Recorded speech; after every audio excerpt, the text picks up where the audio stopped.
Estamos iniciando mais um programa ASPIUF em Ação, que é possível graças a uma parceria da ASPIUF com a Pró-Reitoria de Extensão da Universidade Federal Fluminense. Hoje, nós vamos tomar como tema pesquisa e ação em pedagogia social. E para tratar deste tema, temos o prazer de receber a professora Margarete Martins de Araújo.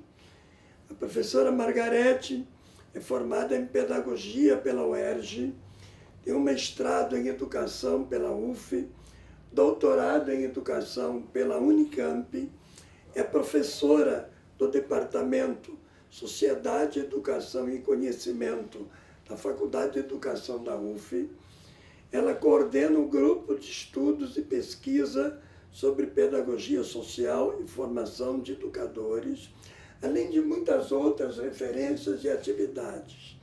Professora, agradecemos a sua participação, sua gentileza de estar conosco e iniciamos perguntando o que é e do que trata a pedagogia social. Costumamos dizer que toda pedagogia deveria ser social, mas ela não é. Mas temos certeza que toda pedagogia social é social. Então, por que nós temos esse nome e abraçamos essa categoria como análise e fonte de pesquisa, né? Porque nós cuidamos dos jovens, das crianças, para que elas consigam entrar na escola. Isso é pedagogia social. E apoia a família para que consiga colocar na escola. Durante o período de escola, nós estamos lá. Se não houver sucesso escolar e esses meninos saírem para a EJA, estamos lá. Se por um acaso esses meninos se envolverem com situações não muito corretas e sofrerem algum tipo de situação de penalidade, nós estamos com eles dentro desses colégios e de escolas, e inclusive de locais que têm recebido o nome de escola, mas que na verdade a gente sabe que são espaços de recuperação de jovens, né? A pedagogia social está lá. Se esse jovem, se essa família está na rua, a pedagogia social também está lá. Se está no presídio, se está no hospital, ou seja, a pedagogia social ela se aplica onde tem seres humanos. E por que a gente diz que ela é social? Ela tem algo que muito me atraiu desde o início. É porque é uma pedagogia humana para humanos. E aí toda aquela nossa formação de pseudocientífica de que você tem que, para ser uma pessoa seriamente conceituada no espaço acadêmico, você não pode trabalhar com afeto, com deixar-se afetar pela condição do outro, isso para nós não importa. Nós somos pessoas, seres humanos, que trabalhamos com seres humanos em processo de construção de conhecimento individual ou social e nos damos o direito, sim, de nos deixar afetar pela história do outro, para ensinar cada vez mais e melhor a cada um deles. E, portanto, se eu tenho menino, eu tenho a família. Se eu tenho a família, eu tenho as ruas, as comunidades, não é? E aí você chega no social. Tem tido muito sentido fazer pedagogia social e faço isso desde sempre, antes de saber que tinha esse nome. Então, tudo que a gente aprende no curso de formação passa a tomar um outro sentido quando você percebe que a nota 10, nota 8, 9, vai te ajudar muito a lidar com aquela realidade. Então, o que ajuda? É você ser um pesquisador em permanente construção e aprender com aquelas pessoas que ali estão, como trabalhar com elas. E o curso que funciona na faculdade que a senhora coordena, como é que é o curso e como é que ele funciona? Então, nós temos há 18 anos um curso de especialização em pedagogia social pela Universidade Federal Fluminense. Na verdade, esse é de extensão. Nossa turma desse ano tem 310 pessoas, mas já tivemos turmas com 400, 500 pessoas. Nós recebemos pessoas de todo tipo de formação e até quem não tenha formação alguma, mas tenha interesse em trabalhar, em se formar para trabalhar com o social. Então, nós começamos a chamar de professores, mas hoje a gente já chama de educador, né, que é uma categoria muito maior. Esse curso de extensão ele funciona uma vez por mês, sempre na quarta quinta-feira do mês. Não é? E aí nós reunimos essas pessoas com palestras para esse grupo grande, com as temáticas que envolvam a pedagogia social. Destes encontros, que são 10 durante o ano, saem ações sociais. Se eu tenho 310 pessoas esse ano, nós teremos lá no curso 310 ações sociais, que serão depois apresentadas a partir de um portfólio nas últimas aulas, e assim acontece o curso de especialização. Depois de 10 anos, nós fundamos o curso, criamos o curso de especialização. Estamos na segunda turma, e aí sim, vocês têm que ter uma graduação, tem que ter determinadas habilidades para estarem lá naquele espaço. E também nós temos pessoas de várias formações acadêmicas, e o curso tem formado com bastante sucesso, com 99,9% de aprovação, com monografias apresentadas e tudo mais. Que bom. A senhora desenvolveu uma tese a partir dos seus cursos Sim. de pós-graduação nessa perspectiva. Sim. Explica-nos um pouco em que consistiu isso, essa tese, e como é que ela evoluiu. Veja, eu digo sempre assim, né? Quem trabalha com educação precisa gostar de gente. Quando a gente gosta de gente, tem um compromisso de que precisa... Eu já não ouso mais dizer que ensinar, mas pelo menos compreender um pouco e trocar e aprender com o outro, né? Eu fui percebendo, na pesquisa em especial, isso ficou muito claro, que quando você trabalha com esses meninos em situação de vulnerabilidades, que isso é o campo que nos interessa, mas então é só criança pobre, jovem pobre? Não, todos somos vulneráveis, não é? Existem 3 categorias que nos são muito caras e que brotaram do campo da pesquisa. E a gente costuma afirmar que se houver aceitação, acolhimento, haverá aprendizagem. Porque o que nos separa do sucesso da escola é sempre a negação da nossa origem, da nossa identidade, não é? E quando a gente tem todo esse processo negado, nos garantem lá atrás o fracasso da escola. Então, tudo que é simples é altamente complexo. Mas eu diria aos senhores que é exatamente isso, professor. Aceitar o outro na sua legitimidade, como ele é, com a sua cor, com o seu cheiro, do jeito que a criança vem, o jovem vem, a família vem, e ali tentar com eles ver formas de superarem limites, porque todos nós temos na vida um exercício de superação de limites. Então, tem um modelo, você tem que se encaixar nesse modelo, e aqui você tem sucesso, se você não se encaixar nele, você não tem. Nessa pedagogia, essa pedagogia a gente chama também de pedagogia dos possíveis. Todos somos possíveis, todos. O que hoje eu não consigo fazer sozinho, o senhor me ajuda, amanhã estarei fazendo sozinho aquilo que o senhor me ensinou e ensinando para o outro. Portanto, é uma pedagogia da superação. No seu trabalho, há um momento que fala muito do que a senhora chama de a figura do afeto Sim.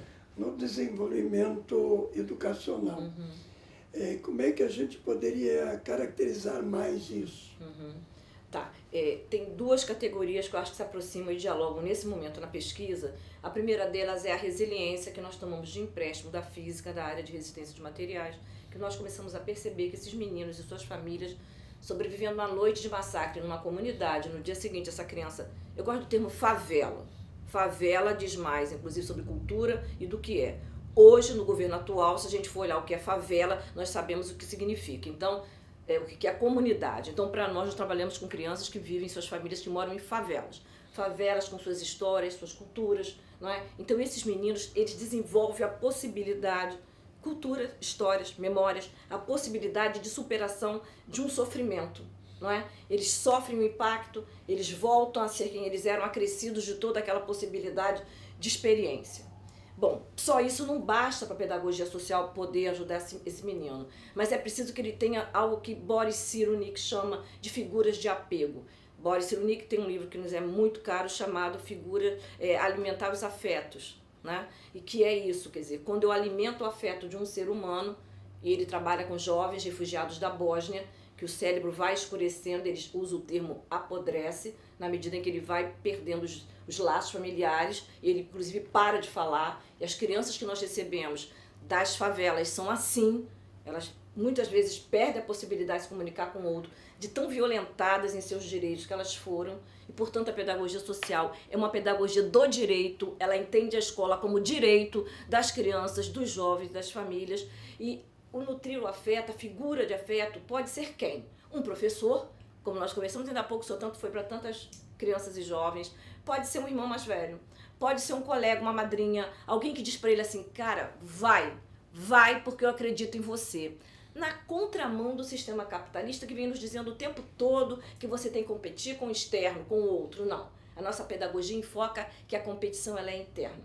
A partir do momento que o ser humano se autossuperar, ele consegue, então, atingir o que ele quiser na vida. E no processo, a aprendizagem, você sabe que se usa muito a ideia de que quando o aluno percebe que o professor está trabalhando com ele, gosta do que faz, gosta do aluno, o desenvolvimento é muito maior. Isso acontece em todas as categorias sociais. Sim. Inclusive na universidade, Sim. no caso, por exemplo, da clientela da Universidade Federal Fluminense. Uhum. O professor, como a senhora colocou já no início, precisa gostar de criança e de adolescente, de jovem e de pessoa. Né? Sim. E precisa gostar do que faz. Sim, muito, professor. Porque por esse aspecto ele consegue desenvolver muito o próprio desenvolvimento científico. Sim, porque veja, a ciência que é produzida a partir de uma concepção da égide da pedagogia social é uma ciência que leva os seres humanos a atingirem um patamar que socialmente não é destinado a eles. E eu venho de uma escola de formação de professores onde passava do horário e eles diziam, me gritavam, pede para abrir que eu quero entrar para assistir a aula. Então eu sempre deixei o gostinho dos próximos capítulos, deles quererem voltar. E querer voltar significa gostar da aula, gostar do que é falado, gostar de estar junto com as pessoas. E nunca tem esse papel de centralidade do professor. O professor é mais um em meio a tantas outras pessoas. Então eu percebo que tem uma hora que a gente pode dar um toque. Mas os demais momentos é um momento de construção coletiva. Isto potencializa, isto é de uma beleza e é altamente prazeroso. Porque eu tenho muita resistência em fazer as coisas contrariadas. E a gente vai aprendendo com a pedagogia social que é possível aprender com prazer. É possível ensinar com prazer. E aí você nem sabe quando é que você está trabalhando ou quando é que você está se distraindo, não é? Porque tudo vira uma coisa só. Isso não é um privilégio? Percebendo essa questão, fala-se muito hoje na espiritualidade. Sim. E a espiritualidade nascendo do fazer. Sim. Quer dizer, o próprio fazer Sim. faz a alimentação do ser da Sim. pessoa. Professor, no nosso curso nós ousamos criar uma disciplina chamada Educação, Economia do Amor, chama assim. E todo pedagogo social, ele tem uma formação espiritual, voltada para trabalhar a sua espiritualidade. Porque se não for assim, você não vai ajudar o que está caído na rua. Se não for assim, você não vai ajudar o que está lá à margem da escola. Então, ter a inteligência espiritual trabalhada, e que é a mais difícil do ser humano desenvolver, o Goleman fala muito sobre isso, né? É difícil você se colocar no lugar do outro, porque essa é uma outra característica muito importante para nós, que é a empatia, não é? Você poder se colocar no lugar do outro, sentir como o outro. Não dá mais para a gente estar numa escola, uma criança caiu, os professores conversando, não é meu aluno, eu não quero olhar. Todos são alunos, seus alunos. Assim como todos educam dentro dessa concepção. Não é só o professor. Perfeito. No seu trabalho, a senhora fala muito do envolvimento de amor e de emoção, como elementos presentes ao longo de toda a sua pesquisa. Uhum. Tem algum foco especial que a senhora coloca? Tem. Eu acho assim, o amor, ele é uma categoria altamente revolucionária. Altamente revolucionária. Quando a humanidade compreender isso, nós vamos subir um degrau a mais no patamar que nós nos encontramos, que é de profundo atraso, não é? Esse amor que me deixa armada, indignada, quando um aluno não aprende. Eu vou atrás dele, aonde ele estiver. Isto, para mim, é amor. Paulo Freire usa amorosidade, né? Que é o grande guru da pedagogia social brasileira e no mundo, né? Então, veja, importa muito você gostar do outro e ir atrás dele, porque se importar com ele. Porque se você não se importa com ele, professor, ele não vai fazer nenhuma diferença, vai ser mais um número na chamada. Agora, quando ele percebe que eu gosto dele, que eu me importo com ele, seja pequeno ou grande, e que eu estou aberta a ajudar, que hoje eu trouxe 2 meninas fazendo avaliação para cá, porque eu acho que vale a pena, vale incluir o tempo todo. Então, assim, é sempre possível você trazer a superação humana quando você tem esse ingrediente que é o amor, que é altamente revolucionário. Eu acho que tem uma coisa que o Marx dizia lá em 1844, que o homem, através do seu trabalho, transforma a natureza. E ao transformar a natureza, ele se transforma. Então eu acho que a transformação humana é essa, que é através do amor. Que os economistas traduziram aligeradamente ou intencionalmente, né? para fazer essa economia que a gente recebe hoje. Mas, na verdade, o tempo todo é você com a sua natureza interna em relação à sua natureza externa. Não foi problema de tradução, não. Foi intencional. Porque o mundo é outro. Na visão deles, o mundo é outro. Exato. Nós chegamos ao final do nosso primeiro bloco e damos um rápido intervalo e daqui a pouquinho voltamos ao tema que é pesquisa e ação em pedagogia social, com a participação da professora Margarete. Muito obrigado, até já.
Vamos iniciar o nosso segundo bloco do tema de hoje, que é Educação e Ação em Pedagogia Social, contando com a participação da professora Margarete Martins de Araújo. Professora, no seu livro Pedagogia Social, a senhora fala em diferentes momentos a seguinte questão: o espaço de pesquisa se traduz em um momento de riquíssima aprendizagem. Que aprendizagens são essas? O educador social, ele não pode ser apenas um teórico, senão nós estaríamos reproduzindo a academia da qual está. Então, o que ele precisa ser? Um teórico prático. Ter a humildade de conceber, né, de ter a clareza de que nós precisamos da prática para tentar, com as nossas humildes lentes, que são as nossas teorias, que nem sempre são as lentes mais adequadas, compreender os fenômenos que se acontecem. Por isso a pedagogia social é do ramo da fenomenologia. Não é? Nós procuramos compreender os fenômenos sociais e as categorias que emergem desse campo social, para aprender a trabalhar com eles, com essas crianças, para poder tentar fazer para esses jovens, para essa sociedade, uma educação que ensine a todos e a cada um. E isto é possível, desde que você saia de um paradigma que reproduz, que é o dominante, e pense numa outra forma de se aproximar do conhecimento. Lá atrás, o Gramsci já dizia, né, que na prática existem núcleos de bom senso. Nós, da pedagogia social, acreditamos que lá na prática tenha teoria. Não separamos teoria da prática. Escrevemos, inclusive, juntos. Teoria prática. E é ali que a gente vai aprender. A gente não vai ensinar, a gente vai aprender. E depois que a gente pensa que aprendeu e vai dialogar com os sujeitos, muitas vezes descobrimos que estamos equivocados. É impossível formar um educador social apartado da prática. Eu digo sempre que eu sou uma apaixonada pelo mestrado profissional. E algumas pessoas olham de lado. Por quê? Porque o mestrado profissional forma um cientista não só para produzir um material teórico e deixar talvez numa estante por longo do resto da vida, não. Ele tem um produto que é entregue. E este produto não é nenhum demérito para nós enquanto pesquisador, tem algo prático colocado no campo onde você pesquisou, pensado para eles. Então é nesse sentido que eu digo o tempo todo que eu aprendi com os jovens, com as crianças, com as suas famílias, e nós aprendemos entre nós o tempo inteiro. Que a vida é um processo. Olha, eu digo com a pedagogia social que a prática, eu afirmo, a prática ela é pedagógica. Mas para a prática ser pedagógica, para mim, eu preciso me permitir o exercício de humildade, como Platão dizia, né, para que eu possa aprender com ela. Porque se eu acho que eu sou superior a ela, se eu sou uma pesquisadora que faço pesquisa sobre e não com, eu jamais serei capaz de aprender com a prática. Interessante essa reflexão, porque a gente percebe muito na própria universidade que muitas vezes se faz pesquisa pela pesquisa. Ou seja, se exige que o aluno de mestrado ou de doutorado apenas demonstre competência na pesquisa. O objeto da pesquisa e o objetivo final da pesquisa importa pouco. E muitas vezes ele é avaliado pela pesquisa em si mesmo. E na realidade não é isso que faz a conjugação do professor quando percebe, inclusive, pesquisa, ensino e extensão como elementos inerentes ao processo, Sim. não elementos separados do Sim. processo. Eu tenho tentado compreender as pessoas com as quais a gente convive e as nossas limitações de percepção também, sabe, professor? Mas eu tenho muita dificuldade de compreender como é que um cientista que produz isto, tela de computador em branco, aceita tudo, o papel, a folha de papel também aceita tudo, mas que pesquisa é essa que eu produzo? Quer dizer, se eu domino a linguagem escrita, eu posso escrever 300 páginas sobre nada, mas eu domino essa arte. Como é que essas pessoas fazem pesquisa se elas não estão com o pé na extensão e se elas não estão com o pé na sala de aula? Porque isso tudo, esse tripé, né, no qual a universidade está ancorada, né, esse tripé traz vida. Então, se falta uma base dessa, eu acho que a gente perde espaço. Então, nós vamos começar a compreender que o nosso paradigma já não nos deixa mais falar em objeto. Nós não temos objeto, nós temos sujeitos. Nós lidamos com seres humanos. Nós temos questões temáticas. Nós não temos problemas. Muito pelo contrário, nós temos questões desafiadoras. E isso faz toda a diferença na hora de comunicar. Quando você fala do respeito da singularidade de cada pessoa, a gente pode pensar que escola deveria estar aí, efetivamente, que atendesse a singularidade e a particularidade de cada ser humano. Porque um pouco na linha da produção, a produção produz em quantidade coisas iguais. A escola não produz em quantidade seres humanos iguais, porque eles são basicamente diferenciados. Como é que você construiria uma escola capaz de atender a essas singularidades de cada ser humano? Veja, nesse país onde muito se rouba e tira dinheiro público e desvia dinheiro público, é fácil você estar do lado do Brasil quando o Brasil está mais ou menos bem. É preciso estar nesse momento ao lado e não tirar do povo brasileiro a possibilidade de exercer o gosto pela sua pátria. As crianças pequenas precisam ter o civismo ativado, trabalhado neles, né, o tempo inteiro. Então, para mim, é uma questão, professor, fundante, porque veja bem, eu posso ter uma sala com 30 jovens, rapazes, moças, eu posso trabalhar de forma diversificada, sempre trabalho em grupo, e eu fico num lugar esperando aquela pessoa, ou ela vem até mim, ou vou até ela nesse momento, para trabalhar diretamente com ela. Eu não preciso ter 4 horas com uma pessoa. Eu posso estar no grupo, sempre no grupo, e tirar as dúvidas daquele que precisa. Não tem que ter todos juntos para um subir no pódio. Veja, o Tite me disse uma coisa maravilhosa e que eu acho que a gente precisa trazer para a educação. Ele diz assim, quando o grupo está forte, a singularidade aparece. Então não é o jogador tal, não é aluninho, fulaninho ou ciclaninho. Todos, o grupo se fortalece. Mas se o grupo se fortalece, essa bestice que a gente aprendeu com o capitalismo, de que o meu carro é melhor, a minha grama é mais verde, isso tudo passa, professor. Isso tudo já deixa de ter sentido. Então, uma das formas de trabalhar com esses meninos é essa. A outra forma é que eu digo assim, todo mundo é bom em alguma coisa, né? Então, você que é bom em alguma coisa, me ensina isso que você sabe bem, eu troco com você te ensinando outra coisa. E por aí vai, porque aparecem as possibilidades individuais. A singularidade ela é exercida quando eu posso ser eu, quando eu posso exercer a minha alteridade. Coisas que esse sistema educacional não deixa aparecer. O que exigiria, evidentemente, um profundo trabalho de autoconhecimento. É a chave. Eu sou uma pessoa que eu medito 1 hora por dia, todos os dias. Eu não ponho, há mais de 40 anos, não ponho meu pé no chão sem meditar. E todas as vezes que eu sinto que a situação está pouco agradável, eu fico introspectiva. E da onde eu tiro energia? Não adianta eu ter um campus lindo à beira-mar, uma visão linda, se eu exerço o que tem de pior em mim. Então, quando eu acho que a reserva está chegando ao fim, eu me recolho dou uma calminha, uma acalmada, tomo um copinho d'água e vou avançando. Porque a lida com o humano, quanto mais o tempo está passando, os anos vão se sucedendo, as pessoas estão ficando cada vez mais difícil de você lidar com as pessoas, né? Elas estão ficando mais violentas. Então, o que a gente está precisando? Mais agressivos. Então, o que a gente está precisando? O autoconhecimento. Entender, me entender, para saber aquilo que no outro não me faz bem. Quando eu percebo isso, ou eu preciso de mais atenção. Quando eu percebo isso, eu ensino meditação para as crianças, para os idosos, para a população de rua, não é? E assim, o que te restaura a humanidade? Ouvir uma boa música?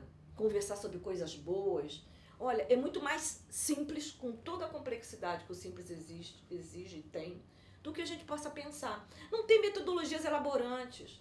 Tem o querer fazer, o planejar, o acompanhar e o avaliar, professor. Perfeito. Professora, voltando um pouco ao trabalho seu e do seu grupo, que a senhora coordena, sobre pedagogia social, vocês têm uma produção, além de livros, tem revista. Aborde um pouco essa questão para nós, para o ouvinte. Sim, nós temos a honra, né, de estar à frente da produção de uma revista chamada RPS UF, que é a Revista de Pedagogia Social da UF. Estamos no volume 5, vocês podem acessar. Essa revista tem textos teóricos densos de professores de várias universidades do Brasil, fora do Brasil, e também relatos de experiências, temos resenhas e temos entrevistas a partir desse número com educadores sociais da academia e da vida, em diálogo. Então acessem, será um prazer, Revista de Pedagogia Social da UF. É toda uma produção que facilita a pessoa que está acompanhando de tentar aprofundar um pouco mais essa visão mais social da pedagogia. Porque a pedagogia, em ser pedagogia, tem que ser social. Deveria. Evidentemente. Mas nem sempre é encarada como tal. Então, é uma mudança de postura Sim. de quem efetivamente está envolvida no processo educacional. Nós criamos agora na graduação pedagogia social como cultura pedagógica. E os meninos, quando eles estão se formando, já saindo, que eles olham para o trabalho, que é todo a plede de palestrantes que entram também na sala e vão falar, é um grupo inteiro, eles ficam assim, mas como é que eu não vi isso? Como é que eu ia sair da faculdade sem saber disso? Então, um desvelamento feito ainda no processo de formação, que tem sido algo maravilhoso nos últimos 2 bimestres. Que bom, que bom. E que esse processo avance. Porque quando o sistema não deixa virar disciplina, professor, a gente põe componente pedagógico, né? Que bom. A senhora veio com pipa. Sim. Por que isso? E o que significa e o que leva? Pois é. Veja, tem explicações políticas, ideológicas, teóricas, humanas e mais tantas outras explicações. Mas como é que surge a pipa? De um nome muito grande que a gente precisou fazer lá para a ProEx, desse grupo de formação inicial e permanente de professores no início, de crianças e jovens em situação de vulnerabilidade. O que esse montoeira de palavra, né, de palavras poderia nos tirar de símbolo que estaria presente no nosso trabalho? A pipa. As cores primárias, porque elas daí poderão fazer todas as demais cores, não é? E quando eu olho para a pipa, ela tem um componente revolucionário, né, professor? Porque, veja bem, meus pés estão no chão. Eu estou ligada à terra por uma linha. E o vento, ele me leva aonde eu precisar ir e eu tenho esse controle. Então, eu vou ao infinito com os pés no chão. E veja, tem uma poesia chamada Viu, que diz: viu, vento contra é pra gente voar. Então, a gente só consegue superação quando você tem alguma adversidade e que você consegue superar.